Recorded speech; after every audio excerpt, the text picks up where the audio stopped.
Welcome. Today we are looking at Dark and Darker.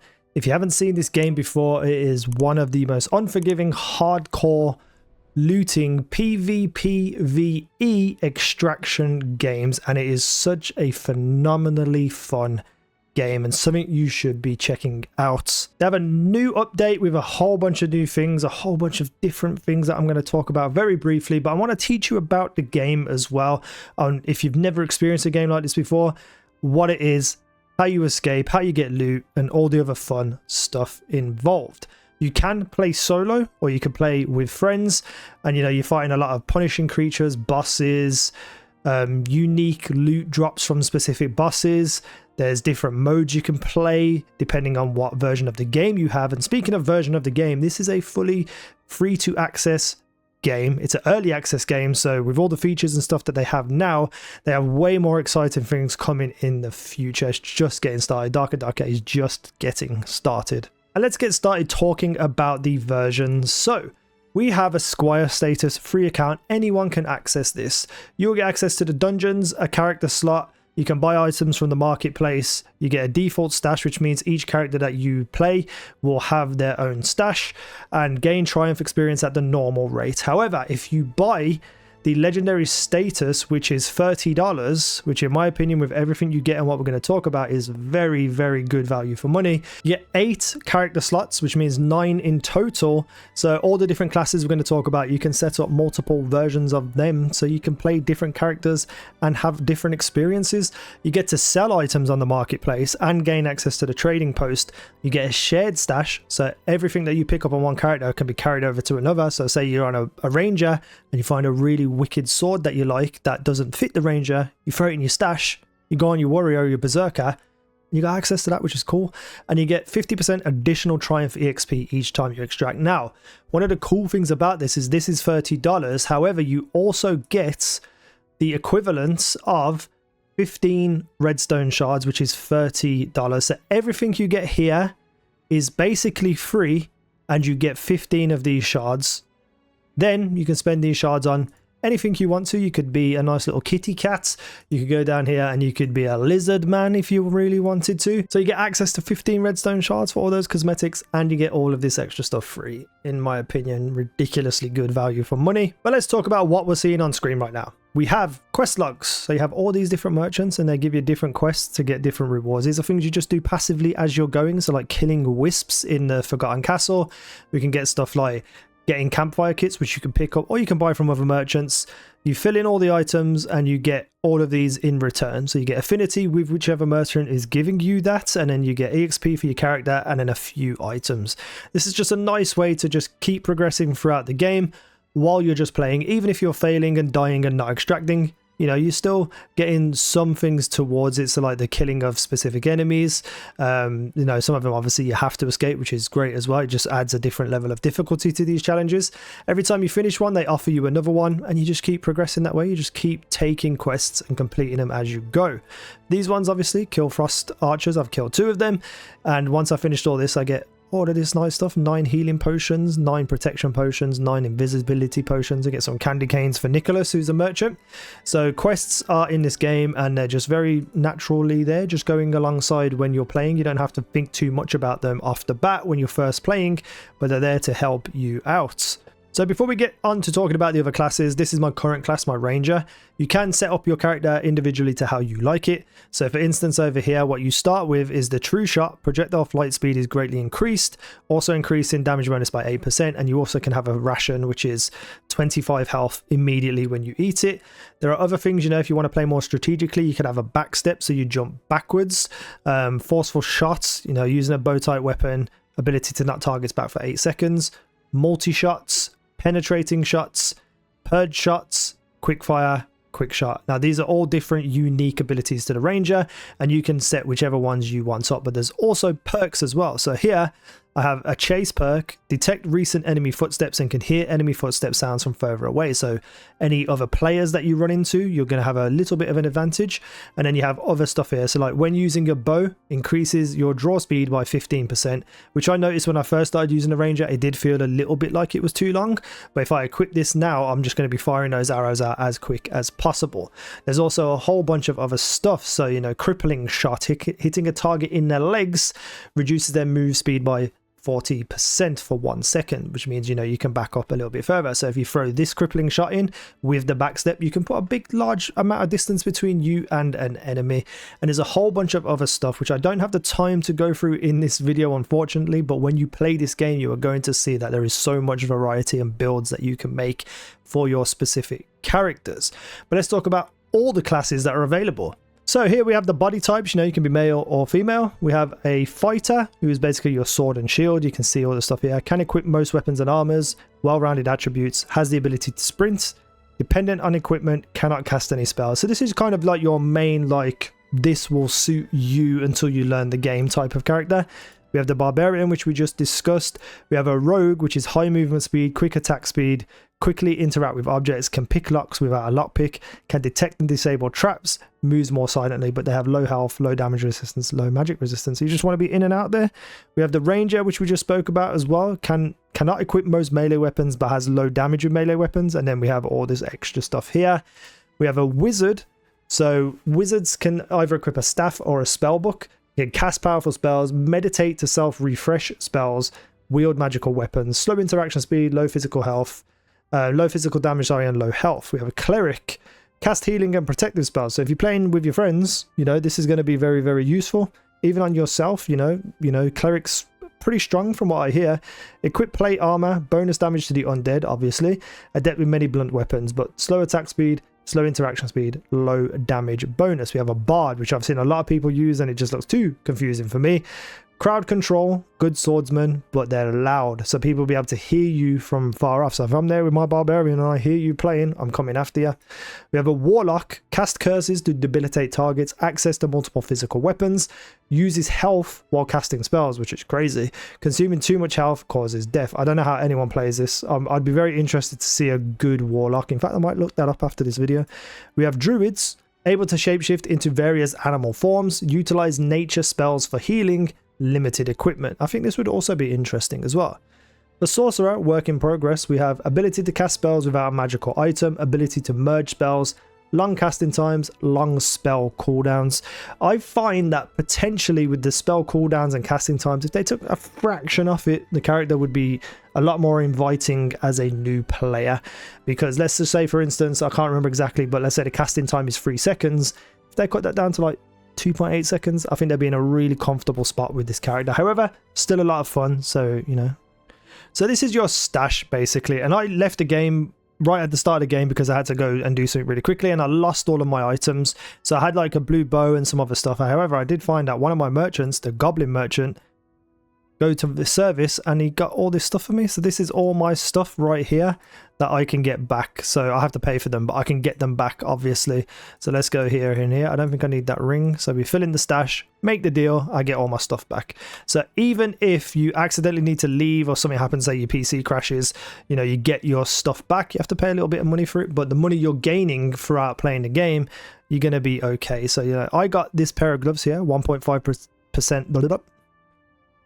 So I had these gloves, 1.5% projectile damage reduction. We want that on.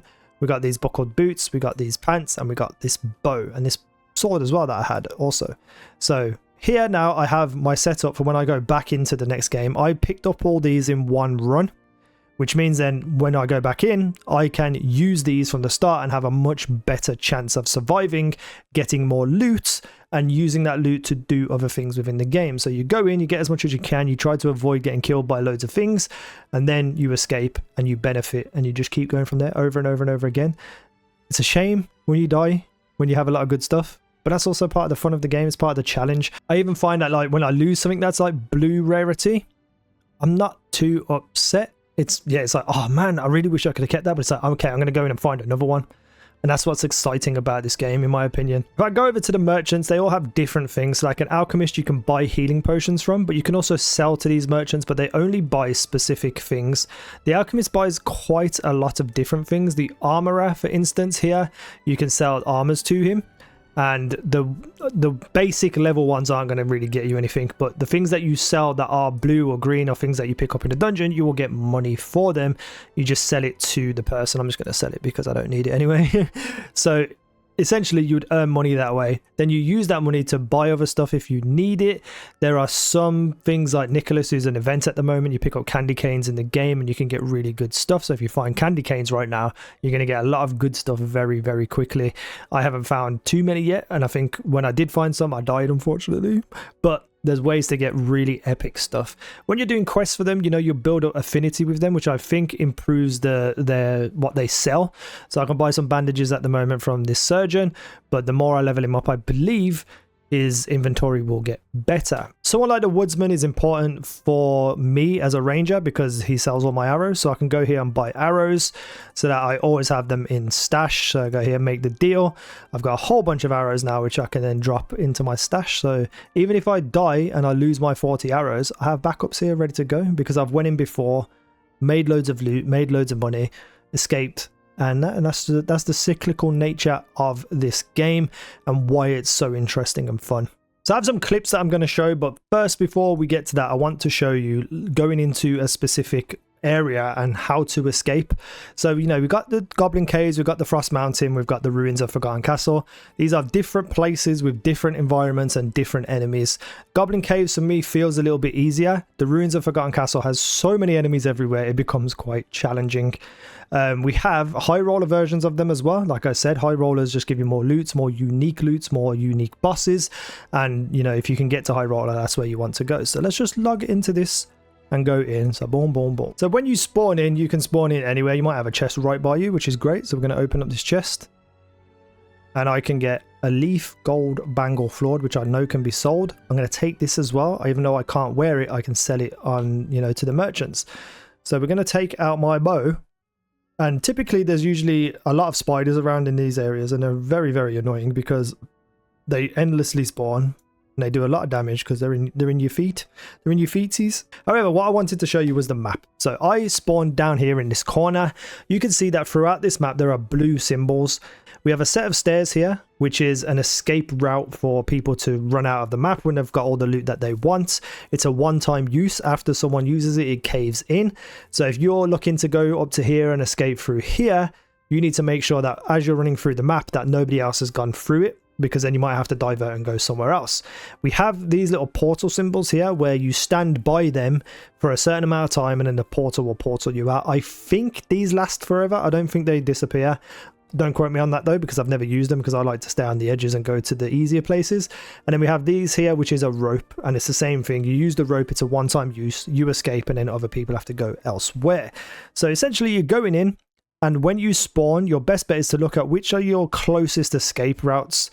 So you've got like 15 minutes in total to play a map. You need to be out before 15 minutes. So for me, looking at this and this as my primary escapes, because I can run through this area here, kill as many enemies as I can, and collect as much loot as I can. Now, typically I might get to about here and have a full set of loot, so I'm just going to run down and get the rope. It just seems like the most natural thing for me to do and get out of there and get all my loot. And that's the basics of the game. Now, I'm going to talk about my experiences with the classes that I used, which was Sorcerer, which is experimental, Ranger, which is what I used last because I wanted to see what range combat was like, but Berserker for me was the most fun that I tried, close-up melee. But let's talk about Sorcerer first. When I first started playing Sorcerer, it became quite evident to me that it's a skill check that I can't achieve yet because I don't know as much about the game as I need to play Sorcerer. However, I did figure out after about 10 runs and dying constantly that you have multiple spells that you can use together. So you have attacking spells and defense spells. There's a defense spell, you know, you can put a lightning ball around you and it does a certain amount of damage, a couple of ticks over the time that it's active. And then you got other things like throwing out fire bolts, which can track, or fire out a big fireball, which will do damage over time until it hits something, or ice spears to slow people down. Now, because I haven't played this game as much, you know, swapping through those skills was a little bit challenging at first, but once I figured it out, I felt like with the right gear, this class would be broken, would be absolutely utterly broken, but you have to get to that point. So the grind to get to the point where it becomes really overpowered is going to be a lot of challenge and frustration. However, once you get your skills down, because I didn't realize you can also melee on the sorcerer, I was throwing out like an ice bolt, bang, hit them in the leg, slow them down a little bit. I'd use my lightning thing and then change to my sword and start hitting them. And I felt like I was in a good rhythm. I was playing on the map with more enemies as well, which probably wasn't a good choice while you're trying to learn a character. But I just felt like it was so frustratingly fun. And I know that's kind of contradictory, but I found myself being like, oh God, I died again. What can I do differently? And then I would practice and learn and change what I was doing, and it was working. But I also wanted to try out the Ranger, which is a more standard ranged class, and I really enjoyed it, to be honest, because there's things that he has access to that other characters typically don't. Like, he can heal himself off the bat just by eating, you know, a ration, and you get 3 of them again, which really helped with my survivability, which I was finding tough on the sorcerer. And using the bow felt really good. It didn't feel like it was necessarily challenging to the point where, like, you know, some game mechanics, they have like the bow moving slightly so you don't always hit. I always felt like I was on target. It felt like I was firing a bow and arrow. I think the damage could be upped a little bit, but maybe I need better arrows, maybe I need a better bow. But all in all, I enjoyed it so much. It's also like hunter traps as well, so you can put a trap down on the floor, you can stand away, you can fire at that enemy will come running towards you and they get stuck in that trap, which allows you more time to do damage to them. If you trap someone who's a ranged enemy, they're probably still going to be able to shoot you, but it's just a different, unique play style in comparison to the sorcerer, and I really did enjoy the Ranger for what it was. The Barbarian is basically your two-handed, you know, get stuck in type of fight. You don't block, you got a slow movement speed, but you've got way more damage and way more health than most classes. Just because you have more health though doesn't mean you won't die quickly, because some of these enemies absolutely destroyed me while I was a barbarian. But you know, you get a shout and you can, you know, improve your attack and your defense as you are fighting. And I feel like Barbarian is really good for PvP as well, personally, from what I've played. So Barbarian for me was kind of like natural. I was just in there, and I think within my first 3 runs I escaped straight away because it just felt more my speed getting stuck in. However, there are some good cool mechanics with, you know, things like the Barbarian. A lot of the maps are like small hallways. If you are too close to one of the walls and you swing your sword or axe, it will bounce off the wall and you won't get to hit the enemy in front of you. So you have to be really thinking about where you're throwing your attacks as well. You're not just like, you know, it's not just like lock on and hit. You have to really think about it. And on top of that as well, you know, because you're not going to block as a Barbarian, you have to dodge around the enemy. So you have to make sure there's enough room when you engage. On top of that as well is that a lot of the enemies, or some of the enemies at least, will have different ways of attacking you. So for instance, you might get a normal skeleton that walks up with a sword and a shield, and he's really truly only going to attack straight ahead of him. However, there are some enemies that have big long broadswords and they will swing all the way around. So even if you're dodging out of the way, they still might clip you towards the end of their attack. So, you know, you have to think about, is this an enemy that I need to get close with and dodge to the side, or back up so that their big swing misses? And even though, you know, brainless classes like melee is getting stuck in this game, it makes you think about it, and that's what I love about it. It's such a unique experience. Like, I've never experienced anything like this game before. Now, there's a lot of cool enemies as well across all of the different places. You know, there's a few bosses that I met. You know, I found a massive ogre who I tried to glitch out on the stairs, but I couldn't hit him, so I had to go around and fight him, and luckily I beat him. There's, you know, this big snow yeti that came out of nowhere and literally made me jump out of my seat because it just attacked me. So I nearly beat him, but he got me. And then there's things like the mimics, the chests, which I didn't know existed in this game prior to playing it. So I was opening a chest and I was like, oh yeah, I'm cool. I'm just sitting here, you know, playing my game. It popped out with its big tongue, and I swear to God, I've never audibly screamed at a game ever. But it was very cool. I loved it so much. And then every chest I went to, then I was like, is this going to be a mimic? Is this going to be a mimic? So, you know, it's a very exciting, unique experience. Every single time you play is just a different experience. And if you're playing different classes and different maps, it's just even more unique. I cannot recommend this game enough. If you wish to, you can join the Dark and Darker community on Discord. I'll link it down below, the Discord server. Very friendly, very welcoming. People will help you with what you need to know. And again, you can check out the game for free And if you wish to, you can purchase the Legendary Edition to get all those extra perks. The link down below and in the pinned comment will take you to Iron Mace's website, and you can check out the game on Epic Games or Steam. I hope you enjoyed this video. Thank you for watching. See you in the next one.